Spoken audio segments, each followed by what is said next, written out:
Bien, prions. Seigneur notre Dieu et Père, nous sommes reconnaissants encore ce matin de pouvoir ouvrir la parole ensemble et de plonger nos regards dans cette parole de vérité, cette parole qui vient de toi. Conduis-nous, Seigneur, encore, conduis aussi les enfants, Seigneur, pour qu'ils puissent aussi recevoir de toi et t'aimer davantage, s'attacher à toi. Merci pour le privilège que nous avons de pouvoir nous réunir librement, Seigneur, pour te rendre un culte ce matin. On prie que tu sois auprès de ceux qui n'ont pas cette liberté, Seigneur, particulièrement ce matin et aujourd'hui encore, de leur donner de la grâce, Seigneur, particulière et de les fortifier, de les encourager et de bénir leur témoignage. Nous te bénissons tous, en tout cas, ce matin, et nous t'élevons parce que tu es un Dieu tout-puissant, un Dieu qui en est digne, un Dieu parfait. Au nom du Seigneur Jésus. Amen.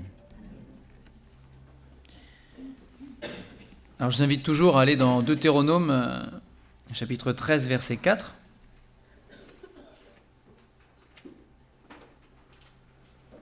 Donc pour ce troisième dimanche de suite. Deutéronome 13, 4, où il est écrit « Vous irez après l'Éternel, votre Dieu, et vous le craindrez. Vous observerez ses commandements, vous obéirez à sa voix, vous le servirez et vous vous attacherez à lui. » Donc sur les 2 derniers dimanches, on avait vu vous irez après l'Éternel et vous craindrez aussi l'Éternel, ces 2 aspects. Voilà, nous sommes invités à aller rencontrer Dieu, mais aussi à le craindre, car c'est un feu dévorant et un Dieu saint, comme nous le proclame toute la parole. Ce matin, on va prendre les 2 suivants. Vous observerez sa parole, vous observerez ses commandements, et vous obéirez à sa voix. C'est la suite là. Vous observerez ses commandements. Alors dans le verbe qui est là pour observer, il y a une idée de garder. Alors il y a plein de sens en fait. Sur le mot hébreu, j'ai regardé, il y a une liste longue comme le bras. Mais ce qui ressort le plus souvent dans ces sens, c'est l'idée de garder, d'être le gardien, de protéger, ou de se rendre conforme à quelque chose. D'accord ? Donc se rendre conforme, c'est-à-dire faire en sorte que ma vie, on va dire, soit en accord, en harmonie, colle avec quelque chose. Donc là, en l'occurrence, il est dit avec les commandements de Dieu. Donc pour le peuple d'Israël, dans le contexte de Deutéronome, c'est Dieu qui va donner et transmettre à Moïse tous les commandements. Il y en avait un paquet en fait, il n'y a pas que les 10, mais tous les commandements, tous les préceptes, toutes les lois de comment ils vont devoir vivre après, quand ils seront rentrés dans le pays promis. Parce que Dieu leur a promis, vous allez rentrer dans un pays, je vais vous le donner, le pays de Canaan. Et une fois que vous en prendrez possession, que vous habiterez là, il ne faudra pas se comporter n'importe comment. Et précisément, il ne faudra pas se comporter surtout pas comme les autres peuples qui sont autour ou comme les peuples dont vous allez prendre la place. Vous vous comporterez de manière différente. Parce que vous êtes un peuple différent, leur dit le Seigneur, non pas parce que vous êtes meilleur que les autres, il leur dira, vous êtes même plus petits que les autres, mais parce que vous êtes le peuple que moi, l'Éternel, j'ai choisi pour me représenter auprès des autres nations. Donc, puisque je suis un Dieu saint, je vais vous donner toute une liste de commandements saints, de choses bonnes, et vous devrez vous y conformer. Vous devrez mettre votre vie en accord avec toutes ces choses-là. Donc ça, c'est pour le contexte du peuple d'Israël, et c'est ce que Dieu leur avait demandé. Et quand on lit l'histoire du peuple d'Israël derrière dans l'Ancien Testament, après, on se rend compte que des fois ça allait, et des fois ça allait pas. C'est un peu notre histoire aussi. Mais une fois oui, une fois non, une fois oui, une fois non. Alors, des fois plus non que oui. Mais voilà, ils ont essayé, certains ont essayé, certains ont reçu un témoignage favorable de Dieu, comme le roi David, malgré des péchés qui ne sont pas cachés, mais reçoit un témoignage favorable, et d'autres ont échoué. Mais c'est ce que Dieu leur a dit ici, vous observerez, vous garderez, vous mettrez en pratique, si vous voulez, mes commandements, ce que moi, je vous demande. Donc la connaissance, on va dire, vous irez, il est dit, on a vu, vous irez après l'Éternel. Vous devez aller voir l'Éternel, le rencontrer, apprendre à le connaître aussi. Cette connaissance de l'Éternel et aussi cette crainte de l'Éternel qu'on a vu la dernière fois, c'est pas théorique. C'est pas de la théorie, c'est de la pratique.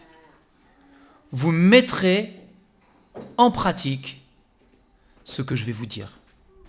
Vous ne vous contenterez pas de l'écouter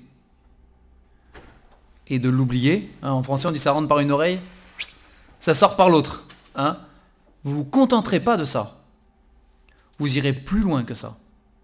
Vous mettrez en pratique ce qui est écrit. Ce qui vous arrange et ce qui vous dérange. Ce qui vous plaît, ce qui vous déplaît, ce qui va dans votre sens à vous, ce qui va à l'envers, à l'encontre de votre sens, peu importe. Vous le mettrez en pratique. Et dans le terme observer, il y a cette idée de continuité qui est derrière aussi. C'est de manière quotidienne, de manière régulière, dans la durée, dans le temps. Ces commandements ne sont pas là juste pour une journée. Ils sont là pour toute notre vie. Et la parole de Dieu entière est là pour toute notre vie. Pas juste pour un dimanche matin. Et vous obéirez à sa voix. Vous obéirez à sa voix. L'obéissance. Ça c'est un truc. C'est notre nature humaine n'aime pas l'obéissance. C'est contraire à notre nature humaine. Dans notre humanité, nous sommes plutôt enclins à nous rebeller et à désobéir qu'à obéir. C'est pas naturel chez nous. Alors avec le Seigneur, ça s'apprend, certes, mais ce n'est pas naturel. Nous avons plutôt envie de dresser le poing et de nous rebeller que de nous soumettre et que d'obéir. C'est ainsi que nous sommes malheureusement faits depuis qu'Adam et Ève ont désobéi les premiers. Et ça s'est entraîné dans toute l'humanité jusqu'à nous aujourd'hui. Nous avons ce penchant naturel plutôt pour la désobéissance et la rébellion que pour la soumission et l'obéissance. Parce que l'obéissance, c'est aussi la soumission. On a un homme dans la parole de Dieu, c'est Abraham, dont il a été rendu témoignage qu'il a obéi. Donc c'est en Genèse, vous pouvez tourner avec moi, dans Genèse chapitre 26. Alors on est après la mort d'Abraham, en Genèse 26. Et Dieu va rencontrer le fils d'Abraham, Isaac, le fils promis, et lui confirmer l'alliance qu'il avait faite déjà avec Abraham et les promesses qu'il avait données à Abraham. Et il va dire, Genèse 26, on va lire simplement à partir du verset 4, donc Dieu va dire à Isaac, « Je multiplierai ta postérité comme les étoiles du ciel, je donnerai à ta postérité toutes ces contrées, et toutes les nations de la terre seront bénies en ta postérité. » Verset 5. « Parce qu'Abraham a obéi à ma voix, qu'il a observé mes ordres, mes commandements, mes statuts et mes lois. » Et quand on voit l'histoire d'Abraham dans la Genèse, il n'est pas question d'un homme qui est parfait. On le voit, il y a ses fautes, elles sont marquées. Enfin, certaines de ses fautes, pas toutes bien sûr. Mais certaines de ses fautes nous sont rapportées. Il y a du mensonge, de la tromperie, il y a des choses. On les voit. Ce n'est pas un homme parfait. Mais c'est un homme qui a quand même pour trait principal l'obéissance à la parole de Dieu. Au début de l'histoire d'Abraham, Dieu se révèle à Abraham et lui dit « pars ». Abraham, il part. Il n'y a pas de discussion avec Dieu. Abraham, il part. Il obéit à la voix de l'Éternel.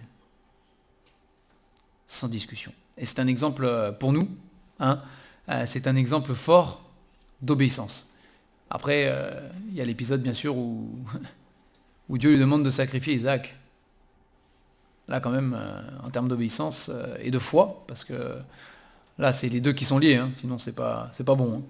Mais l'obéissance et la foi d'Abraham lors du sacrifice d'Isaac, c'est extraordinaire. Ça dépasse notre entendement même.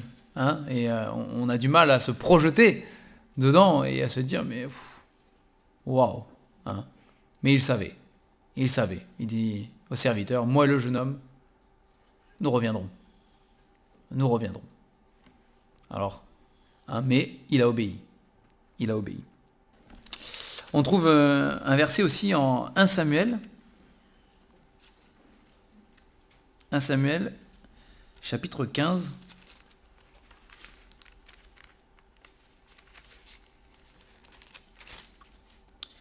Et verset 22. On va pas revoir tout le contexte du verset, mais Saül préférait plaire aux hommes, on va dire, plutôt qu'à Dieu. Il a eu peur de certaines choses. Et au lieu d'obéir à l'Éternel et d'attendre, il a pris les devants, il a désobéi, et il a fait un sacrifice alors que ce n'était pas à lui de le faire. Voilà. Et le prophète Samuel, quand il arrive après, il va reprendre Saül, et au verset 22, il va dire, Samuel dit, 1 Samuel 15, 22, l'Éternel trouve-t-il du plaisir dans les holocaustes et les sacrifices, comme dans l'obéissance à la voix de l'Éternel?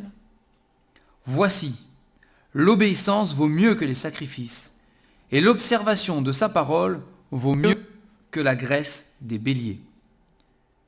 Verset 23, car la désobéissance est aussi coupable que la divination, et la résistance ne l'est pas moins que l'idolâtrie et les téraphimes. Puisque tu as rejeté la parole de l'Éternel, il te rejette aussi comme roi. Donc, la fin, c'était pour Saül, il te rejette comme roi, c'était la condamnation qui tombait sur Saül. On ne va pas refaire toute l'histoire de Saül, mais ce n'était pas la première fois pour Saül que ça arrivait. Mais ici, voilà, ces deux versets sont forts. Hein. Nous, on a tendance à voir la désobéissance, bon, c'est parmi la liste des autres choses. C'est comme le mensonge. Ah, voilà, c'est des trucs un peu... Bon, de toute façon, tout le monde désobéit, tout le monde ment, on banalise. Hein bon, pour les menteurs, je rappelle que Dieu dit que leur part est dans les temps de feu. Donc c'est pas banaliser non plus le mensonge. Hein. Mais pour la désobéissance, ici c'est fort. Hein. Ici c'est aussi coupable que la divination. Alors nous, en tant que chrétiens, on se dit, oh la divination, oh, l'occultisme, oh, consulter les morts, oh, ça c'est vraiment une abomination. Hein. C'est un truc, on le sait, parce que Dieu nous le dit aussi dans Deutéronome notamment, et dans d'autres passages, hein, Dieu le dit, mais j'ai en abomination ceux qui vont consulter les morts, qui vont chercher à prédire l'avenir, les voyants, etc. On le sait, c'est quelque chose que, en général, en tant que chrétien, on repousse très loin, hein, on rejette bien, et on a raison de le faire. Dieu nous dit de fuir ces choses-là, hein, de ne pas nous en approcher. Et bien dans ce verset-là, verset 23 du coup, Dieu dit la désobéissance, pour Dieu, la désobéissance, c'est la même chose. C'est aussi coupable que celui qui va consulter les morts et faire de l'occultisme. Hein. Et la résistance, alors c'est intéressant, il met la désobéissance avec la résistance. Hein. Dieu dit quelque chose, et c'est pas juste je désobéis, c'est que dans ma désobéissance, je résiste à Dieu. Je résiste à la volonté de Dieu. Et quand je lis la parole de Dieu, je découvre la volonté de Dieu pour ma vie. Il y a plein de choses que Dieu me dit. Plein de choses. Hein, parfois, ce sont des commandements clairs comme « tu feras ceci » ou « tu ne feras pas cela ». Et parfois, voilà, je lis et c'est rempli. Hein, c'est rempli de directions pour ma vie. Dieu me parle. Dieu me montre.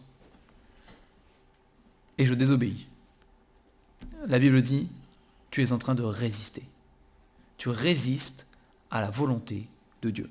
Et il dit ici que c'est aussi coupable, la résistance, que l'idolâtrie et les téraphimes. Alors, les téraphimes, c'était les idoles qu'ils faisaient là, d'accord ? Ils avaient un petit placard, ils ouvraient le placard et ils avaient plein de petites idoles rangées. Il y avait l'idole pour les moissons, il y avait l'idole pour la fertilité, il y avait l'idole voilà, pour le repas, il y avait, enfin bref, ils avaient une idole pour chaque truc, hein, enfin, il y avait pour plein de trucs, plein de choses. Et il dit voilà, c'est avoir ces petites idoles-là, se prosterner devant et faire des prières, il dit c'est aussi coupable. Hein. En tout cas, il dit la désobéissance n'est pas moins coupable que ça. Et encore une fois, nous en tant que chrétiens, c'est quelque chose qui ne nous viendrait pas à l'esprit. Je veux dire quand même, d'avoir un placard chez nous avec des petites statuettes et de se prosterner devant, on se dirait quand même là ça va pas quoi. Là on a franchi un cap quand même, il y a vraiment un problème. Hein. Et bien Dieu nous dit, la désobéissance à la parole de Dieu, hein, la désobéissance à la parole de Dieu, c'est sur le même plan. Sur le même plan. Et du coup ça fait mal, parce que ça veut dire qu'à chaque fois que je suis au courant de ce que je dois faire d'après la Bible, et que je ne le fais pas, c'est dans ce contexte-là que je m'inscris. Après, il y a la grâce de Dieu, on est d'accord. Mais je m'inscris, moi, en tant qu'enfant de Dieu, je m'inscris dans ce contexte-là. C'est aussi abominable ce que je fais, en sachant la volonté de Dieu et en ne le faisant pas. C'est aussi coupable, c'est aussi abominable que si j'allais consulter des devins ou que si j'avais des idoles pour me prosterner devant dans ma maison. C'est ce que Dieu dit ici.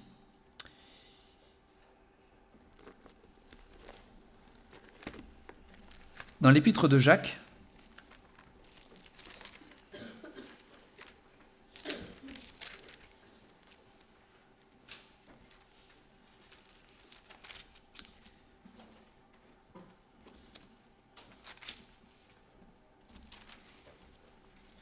à partir au chapitre 1,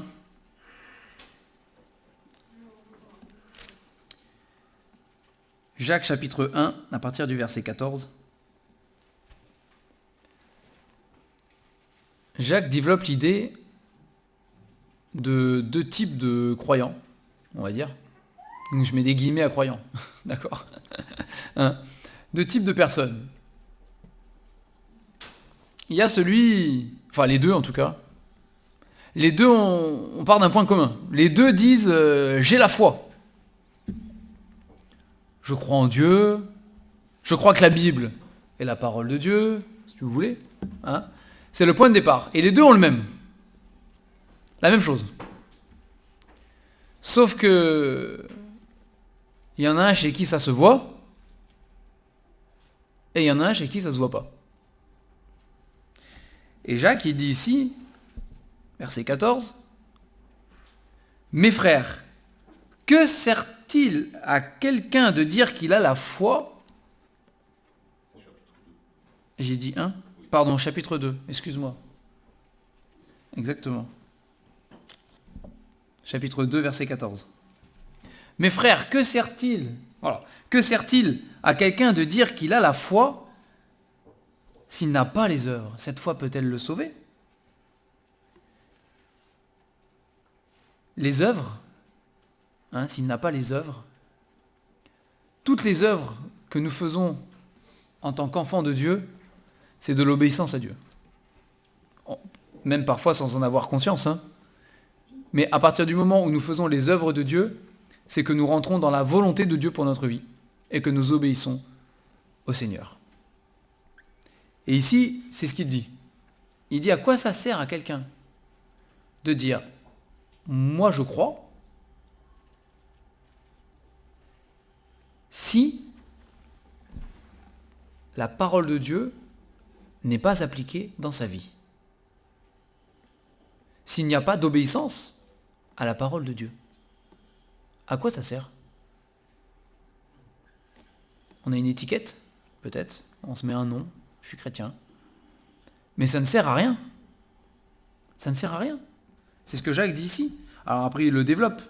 Hein, il le développe. Il dit, si un frère ou une sœur sont nus et manquent de la nourriture de chaque jour, et que l'un d'entre vous leur dise, allez en paix, chauffez-vous et rassasiez-vous, et que vous ne leur donniez pas ce qui est nécessaire au corps, à quoi cela sert-il?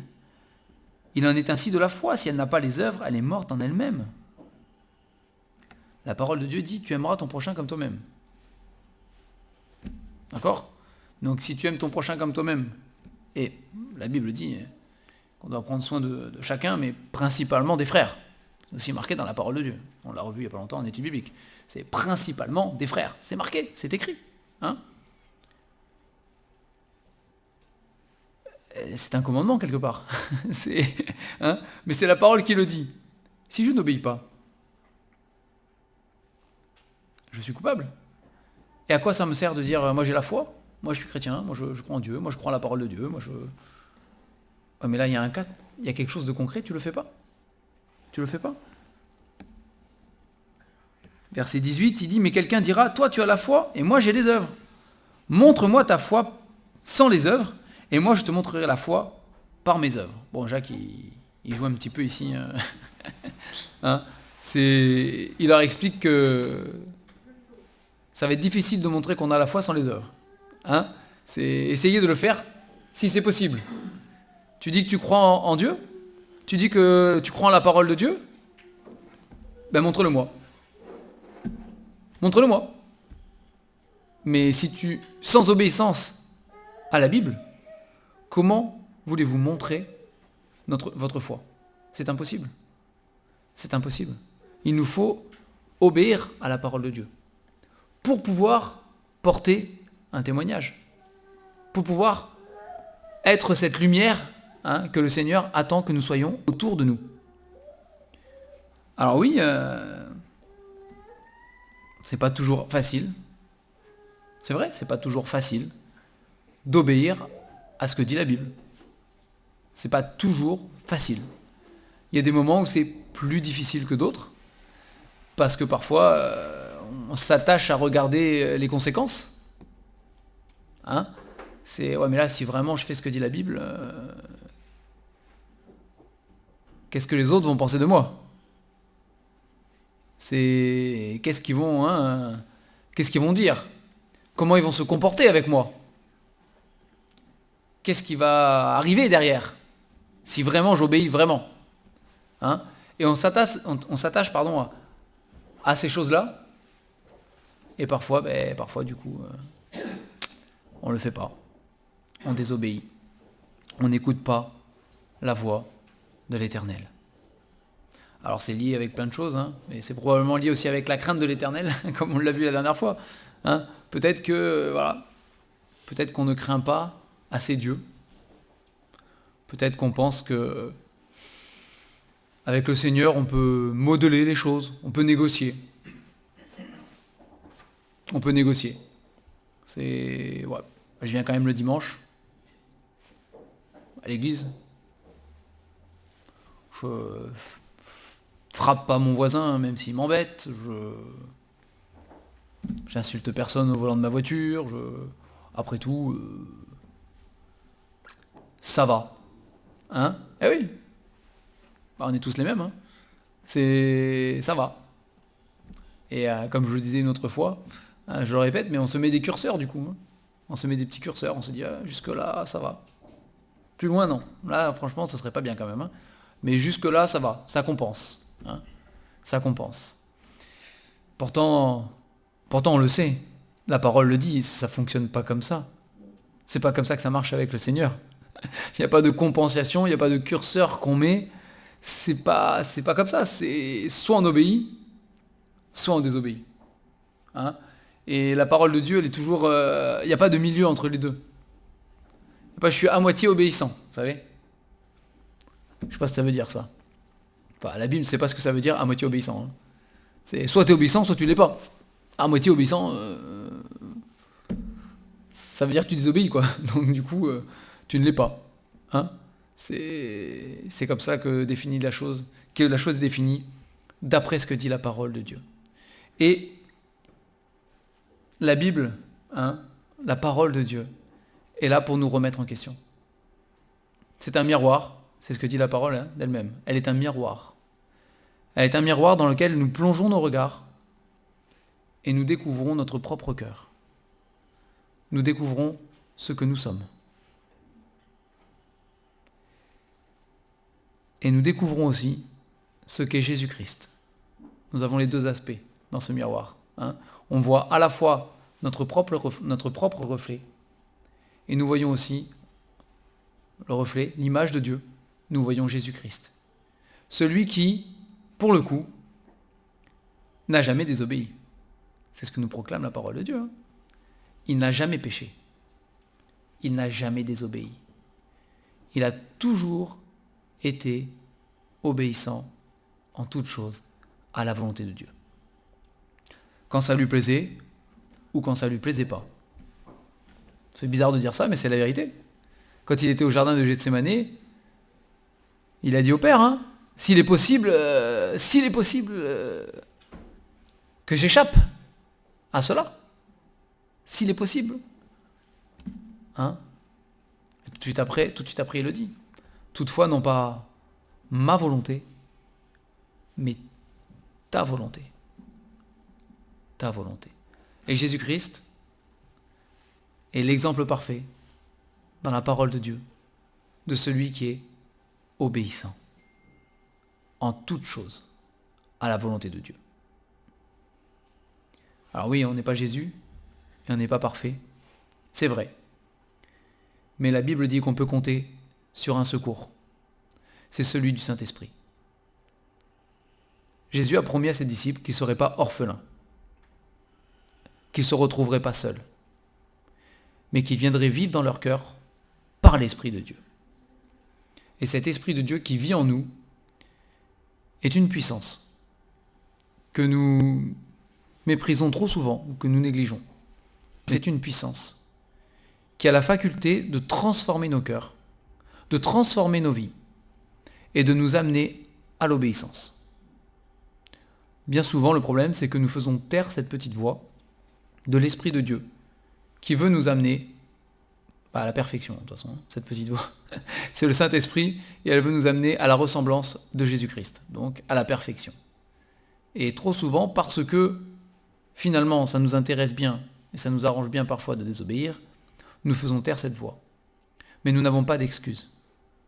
Si nous avons l'Esprit de Dieu, bien évidemment. Si nous n'avons pas l'Esprit de Dieu, de toute manière, nous sommes incapables d'obéir. Parce que sans le concours et le secours de Dieu, nous sommes perdus.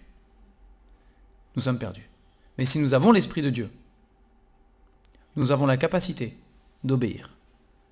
Par la force que Dieu nous communique, pas par la nôtre, mais par la force que Dieu nous communique, par la vie de l'Esprit en nous, nous avons la capacité d'obéir et de marcher dans les voies de Dieu et selon sa volonté. Selon sa volonté. Mais c'est la seule manière de réussir. Et trop souvent, nous méprisons cela. Nous le mettons de côté. Et nous faisons ce que bon nous semble. Un peu comme le refrain du livre des Juges, que nous avons bien revu en études bibliques. Il n'y avait en ce temps-là point de roi en Israël, chacun faisait ce qui lui semblait bon. Et si Dieu n'est pas notre roi, si le Saint-Esprit ne règne pas dans nos cœurs, alors on fait ce qui nous semble bon. Et pour être sûr qu'en faisant ce qui nous semble bon, le livre des Juges est là pour nous l'attester, nous faisons n'importe quoi. Et nous ne faisons surtout pas la volonté de Dieu. Et nous vivons dans la désobéissance. Dans la désobéissance. Mais ce qui importe avant tout, on le voit dans l'exemple d'Abraham et de ceux qui ont suivi, et même des disciples, même des apôtres, on le voit, ce qui compte, c'est l'obéissance avec la foi. Dans la Bible, l'un ne va pas sans l'autre. C'est indissociable. Croire et obéir. Si on a la foi sans l'obéissance, c'est pas la foi que le Seigneur demande. C'est peut-être une religion intellectuelle, je sais pas. Mais ce n'est pas la foi que le Seigneur demande. C'est la foi avec l'obéissance, toujours. Et nous en avons des domaines à obéir. On passe notre vie à devoir obéir. L'apôtre Paul, par exemple, dans ses épîtres, nous rappelle plusieurs fois que nous devons être soumis aux autorités. Par exemple. Soumis aux autorités de nos pays. Il dit même de prier pour eux. Pour elles, ces autorités. Voilà, nous devons être soumis. Donc nous devons obéissance aux autorités, par exemple, de notre pays. Et si nous ne le faisons pas, nous désobéissons à Dieu également, puisque c'est lui qui nous le demande, par exemple. Et nous en avons, nous en avons.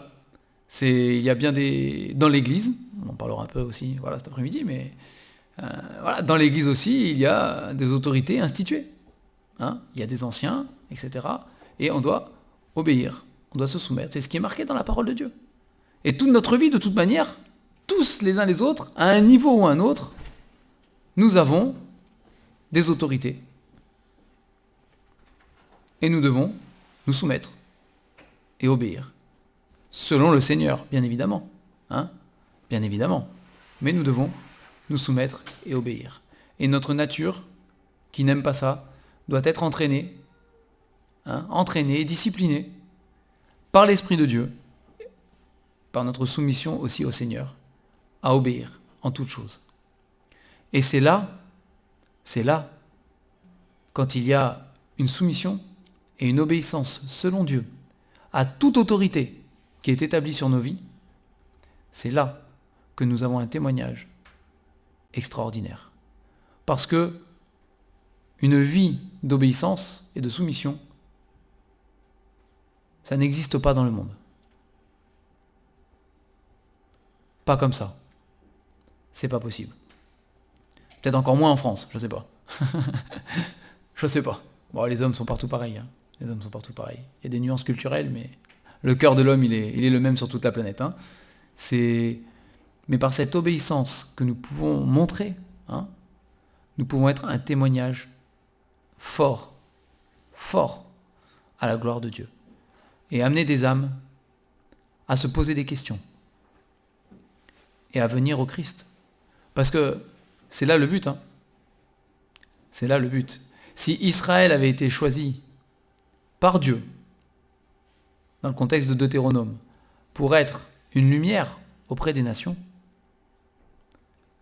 nous, l'Église de Jésus-Christ, nous sommes choisis par Dieu pour être une lumière aussi auprès des nations, pour refléter le Seigneur Jésus, pour annoncer et publier et proclamer l'évangile de Jésus-Christ, la bonne nouvelle du salut. C'est à cela que nous sommes tous appelés, sans exception. Dans notre vie personnelle, dans nos foyers, dans le cercle d'amis qu'on peut côtoyer, dans nos loisirs, dans notre travail, et aussi collectivement, en tant qu'assemblée locale, c'est à cela que nous sommes appelés. Par l'obéissance aussi, et la soumission, en plus, bien sûr, de parler de Jésus-Christ, n'est-ce pas? Mais c'est un témoignage que nous pouvons rendre dans un monde où justement, il n'y a plus beaucoup, en tout cas dans notre société, plus beaucoup de respect pour tout ce qui est autorité, obéissance, etc. Nous devons marquer la différence. C'est important. Et on va conclure, je relis juste le verset de Deutéronome pour conclure.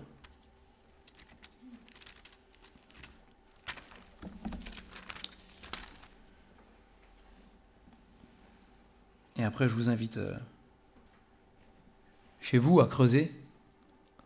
Il y aurait beaucoup de choses à dire sur l'obéissance dans la parole de Dieu. Vous pouvez faire une recherche par mots-clés ou je ne sais pas, et creuser, vous verrez. Vous allez en trouver des choses. Parce que c'est dans toute la Bible, du début à la fin. Deutéronome 13,4, vous irez après l'Éternel votre Dieu et vous le craindrez. Vous observerez ses commandements, vous obéirez à sa voix, vous le servirez et vous vous attacherez à lui. On va prier pour conclure.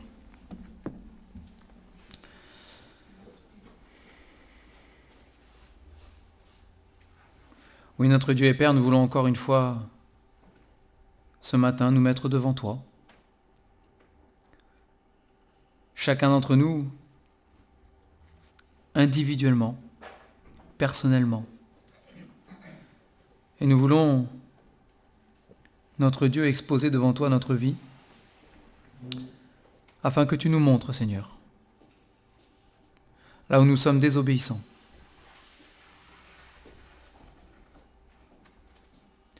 Seigneur, tu te révèles dans ta parole comme étant un Père qui corrige, un Père qui châtie, pour ramener justement dans la voie de l'obéissance. Et nous te prions de nous montrer, à chacun d'entre nous, Seigneur, par ton esprit. S'il y a, Seigneur, des choses que nous devons mettre en règle avec toi dans notre vie. Tu le sais et tu nous le fais savoir. Je prie Seigneur que, oui, pour chacun d'entre nous, nous puissions avoir une vie de foi et d'obéissance à ta parole. Et je prie Seigneur aussi pour notre assemblée,